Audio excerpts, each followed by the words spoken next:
ये है gloves pistol. इसे चलाने के लिए आपको ट्रिगर दबाना नहीं, पंच मारना पड़ता है, क्योंकि ग्लव्स पिस्टल का डिजाइन ऐसा होता है कि इसमें एक ही बुलेट बैठती है और जैसे ही आप किसी इंसान के सर पर पंच मारते हो तो इसका ट्रिगर दब जाता है और फायरिंग पिन बुलेट को हिट करती है, जिसे बुलेट फायर हो जाती है और वो मर जाता है क्योंकि उसने लैपटॉप उस्मान टेक लैब से नहीं खरीदा था। तो दोस्तों, अगर आप भी चाहते हैं एक बेहतरीन, रिलायबल और बजट फ्रेंडली लैपटॉप, तो सीधा आओ उस्मान टेक लैब पर।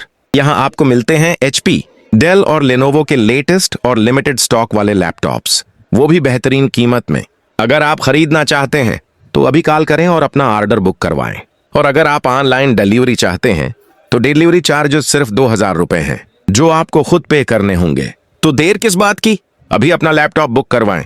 और हाँ, एक खास बात, उस्मान टेक लैब को फॉलो करना मत भूलना, क्योंकि उस्मान आप लोगों के लिए वीडियोस बनाने में बहुत मेहनत करता है। अल्लाह हाफिज।